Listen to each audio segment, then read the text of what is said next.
On this episode of China Uncensored, China's 9/11. Hi, welcome to China Uncensored. I'm your host, Chris Chappell. As a red-blooded American, I hate terrorism. That's not a generic photo of what I think all Muslims look like. That's a helpful image that allows us to profile people. I call it racial sensitivity profiling. That's why I am sickened by the stabbings in Kunming over the weekend. It was a terrorist attack that left 29 dead and 130 people injured. At least one state-run media has called it China's 9/11. So who is behind such heinous crimes? The internet. That's right. According to the Communist Party's Secretary of Xinjiang, 90% of terrorist attacks are due to technology meant to break through China's internet firewall. Stop supporting terrorism. Just say no to internet freedom. Paid for by the Ministry of Public Security. Now, Chinese authorities are saying the brutal Kunming stabbings was carried out by a group of Xinjiang separatists, and editorials in China Daily are reminding people not to view this as an ethnic issue. But of course, we know terrorism is only committed by Muslims, and the only Muslims in Xinjiang are Uyghurs, therefore all Uyghurs are responsible. QED. And it seems throughout China, many are jumping to the same conclusion.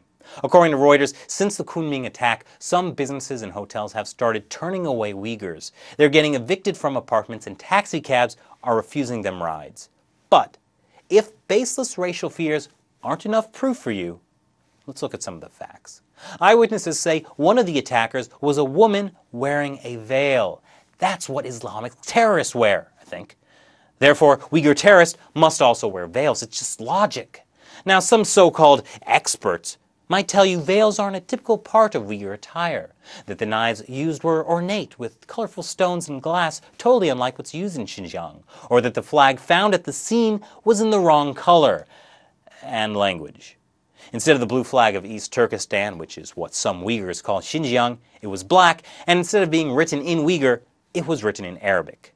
These experts must hate freedom.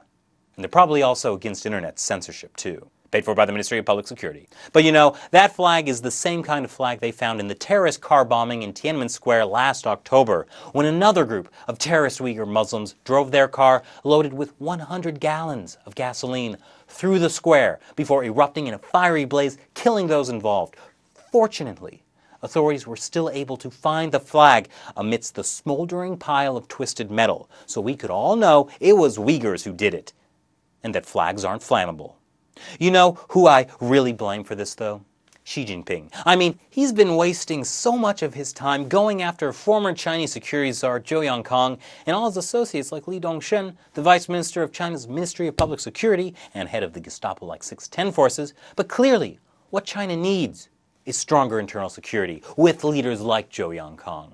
I mean, according to one eyewitness, as the knife-wielding, clearly Uyghur terrorists entered the rail station and started slashing people, police just let them pass and did nothing. Why, this whole thing makes me question whether I'd even support a corruption trial against him.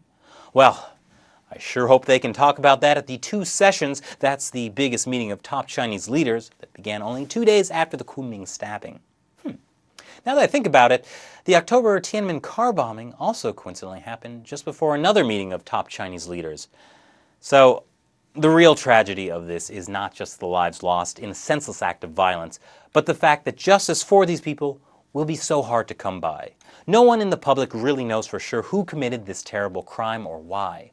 Certainly, despite Beijing's insistence that the Communist Party has only brought prosperity to Xinjiang, many Uyghurs who actually live there might call it something closer to oppression and brutality. But the Kunming stabbing is so far off from their MO that it's really hard to believe these were actually Uyghur extremists.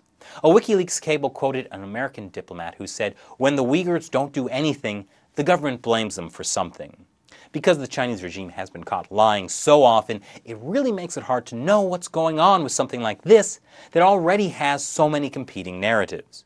But whoever is responsible, this isn't going to do anything to help the situation in Xinjiang. It's probably only going to get worse because of it. In any event, arrests have been made, and fortunately, China's authorities are keeping pretty tight-lipped about any new information they might have. That really helps cut down on speculation. So what do you speculate happened? Leave your comments below or on the China Uncensored Facebook page. And as always, be sure to subscribe. Once again, I'm Chris Chappell. See you next time.